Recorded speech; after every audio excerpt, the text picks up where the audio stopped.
Hello and welcome to this week's video. My name is Anuska Taylor. Thank you so much for joining me.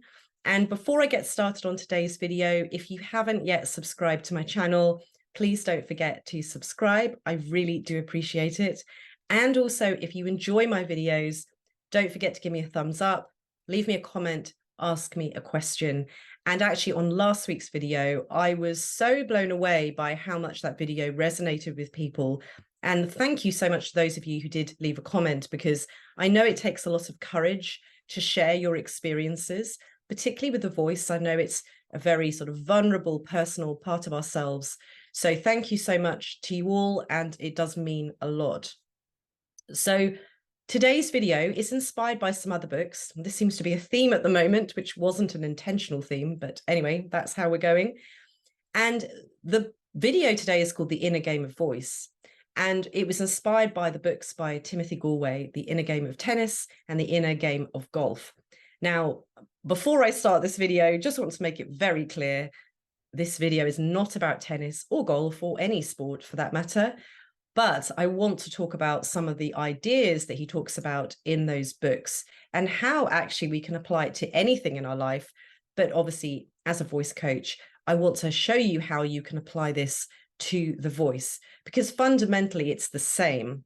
So whether you're trying to achieve a sporting goal, you're trying to build your business, you're trying to earn more money, you're trying to create change in your voice, you're looking for a relationship, whatever it is you're trying to create, it's ultimately an inner game first and foremost. Yes, you need to develop the skills. Yes, you need to train muscles, etc. But it's an inner game first and foremost. It's emotional, it's mental, it's psychological first and foremost. And then we do the training to support that. But what a lot of us do in the world, and then we wonder why we keep hitting up against perceived ceilings and barriers and walls, is we're trying to do everything in the external and almost ignoring what's going on internally. So it's really an inner battle. You're actually at war with yourself when you're trying to create something and it's not happening. But we're so conditioned to believe it's an external problem. If that person would just give me a pay rise, or if that person would just listen to me, then my life would be sorted. But really, all we're doing in this world is projecting everything out onto the world. And we're really seeing ourselves in the people that we love, the people that we hate, the people that really annoy us. They are showing us a part of ourselves. And so what we're bumping up against really is this unconscious mind. And what makes this so tricky is, by definition, it's unconscious, so we don't know, but 95% of our thoughts are unconscious. So we think we're making logical, rational, intellectual decisions. I've researched this, I've looked at the data, but really that's only 5% of our mind that's actually making those decisions. Most of it is being driven by the unconscious. And that's why often it doesn't make sense to us. We can think, well, I've been working really hard. I've been training. I've been going to the gym every day. I've been doing my voice exercises. I've been fill in the blank, and nothing is actually really changing. It's changing a little bit, but I still feel like it's an uphill battle. I still feel like it's this never-ending struggle. And I say this as someone who has been training their voice for a long time. Let's just say I started probably when I was 10, like formally doing voice training, but was singing before that. So I have been in this world for a long time. And actually, the biggest breakthroughs I have had with my voice have been when I have connected to this inner emotional part of myself. Why don't I want my voice to do what I say I want it to do? What is really holding me back? And you can think about it like if you're driving a car and you've got one foot on the accelerator and one foot on the brake. And if you can think about the unconscious as like the brake, and the accelerator, we only allow our foot to press it occasionally, but most of the time we've got our foot on the brake. So we're not really going anywhere, or we're not going anywhere fast. So it's really important also to understand that the unconscious isn't logical. A lot of our patterns and our habits are created in the first 7 years of our life. And even before, even in the womb, we pick up stuff and actually even pass down through our lineage. So it doesn't even have to be something that you've experienced in your lifetime. It could be your parents, your grandparents, their parents. And that's what makes it so confusing for people, because they're like, yeah, but I haven't experienced this. So why can't I make this thing work? So just to be very compassionate towards yourself as well, because a lot of the habits that we pick up in life in general, but here we're going to talk specifically about the voice, we've inherited, but we don't know that we've inherited them. So, that's why it's important to know where you've come from, the kind of upbringing your parents had, where your grandparents, etc. It's actually quite helpful in you understanding more about your voice. So, for example, I mean, if your parents are from another country and they brought you over to, say, the US or the UK or wherever when you were a child, understanding your heritage is actually very, very important in maybe understanding some of the vocal habits that you've picked up, because it may not make sense in the context of the world that you're seeing. But when you understand more about what your parents went through or what their parents went through, it might help you to understand, this is why I don't want to be heard. This is why I speak the way I do. I don't want to speak like this, but I don't seem to be able to stop myself regardless of what I do. So it is really, really helpful. Again, this is not about blaming. We're not blaming your parents. We're not blaming anyone. This is just, with compassion, having the full picture of what we're dealing with. Because the voice is not random. It is a product of everything you deeply feel and think about yourself. And if it doesn't make sense, it's because it's in this 95% unconscious aspect of your mind. So I'm going to take you through a little exercise now, just to start to unpack what might be going on for you. And you want to think about a specific vocal goal that you have in mind. Now, it could be anything. It could be, I want to sound more powerful. I want to sound more expressive. I want to feel more confident when I stand on stage and deliver my speech. I want to be more engaging in meetings. It could be anything.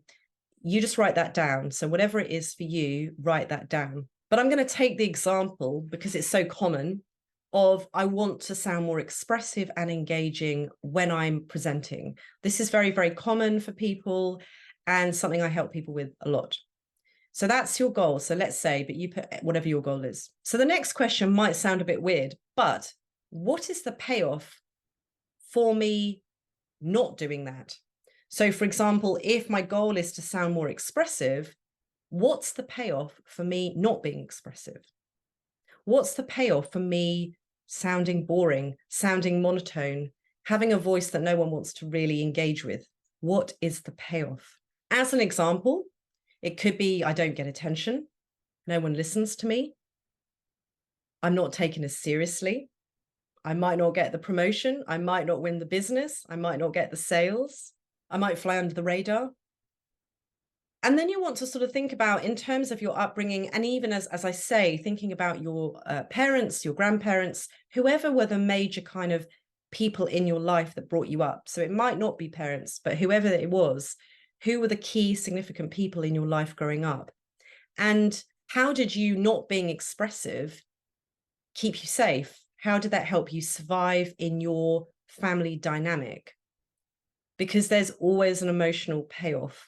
It isn't random that our voice isn't expressive, because our natural voice, our true voice, is expressive. So if we're shutting our voice down, it's for a reason. It's to protect us. It's to keep us safe.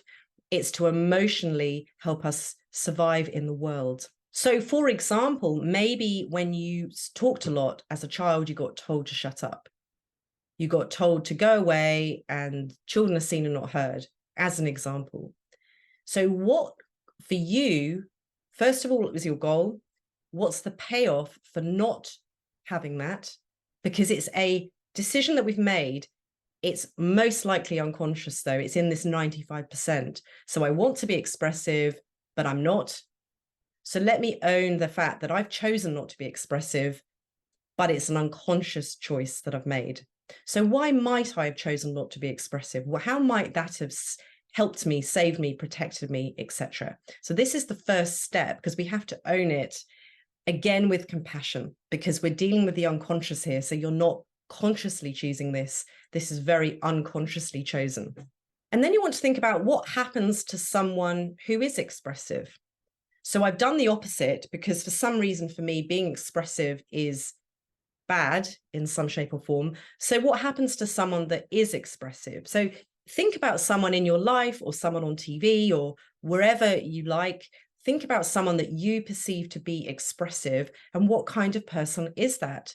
Again, an idea here, confident, very comfortable being in the limelight, love being center of attention, very happy to be heard, very happy to have their opinions shared.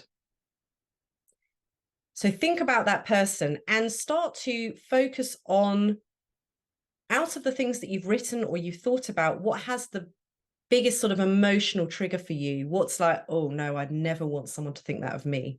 And then you can ask yourself the question, what happens to this person? So let's say they are a bit of a show-off and they like to be center of attention, and they're very happy to share their opinions with the world. They're very expressive and they love everyone to listen to them. What happens to someone like that? And again, this is not logical. We're dealing with a child's mind here that decided that this wasn't safe. So this is not going to make logical sense to your adult mind, remembering that the conditioning is really set at such a young age. So it won't make sense. But it could be, for example, that if people perceive them as a show-off and love the limelight and think they're all that, they'll have no friends. No one will like them. They're isolated. They're alone. And then we're starting to get to the crux of what this is really about. So I say consciously, I want to sound more engaging and expressive, but my mind has made that mean I'm going to be on my own. I'm going to be isolated. I'm going to have no friends. Now, you can see from that perspective, even though it sounds utterly ridiculous as I say it out loud, you can see from that perspective, why on earth would you allow yourself to be expressive if that's what your child mind has decided, if that's what 2 and 2 has equaled in your mind? So we're not blaming ourselves, we're not criticizing ourselves, but you have to sort of start to unpack this, like peel back the layers.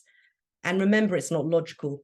So what I would suggest you do is actually try not to overthink this too much. So come up with your goal, and then almost like a sort of free flow of consciousness, just write down what comes into your mind. When you think about what's the payoff, try not to intellectualize this exercise. Try and just not think about it. What's the first thing that comes to your mind? Because that will be what it is. It's when the ego tries to get involved and it tries to intellectualize the process that we know that we're being sort of pulled away. The ego will not want you to do this work. So it's going to try and pull you away. It doesn't want you to look. It wants you to stay in your comfort zone. So the first step is awareness. And then it's starting to challenge with compassion these assumptions that we've made.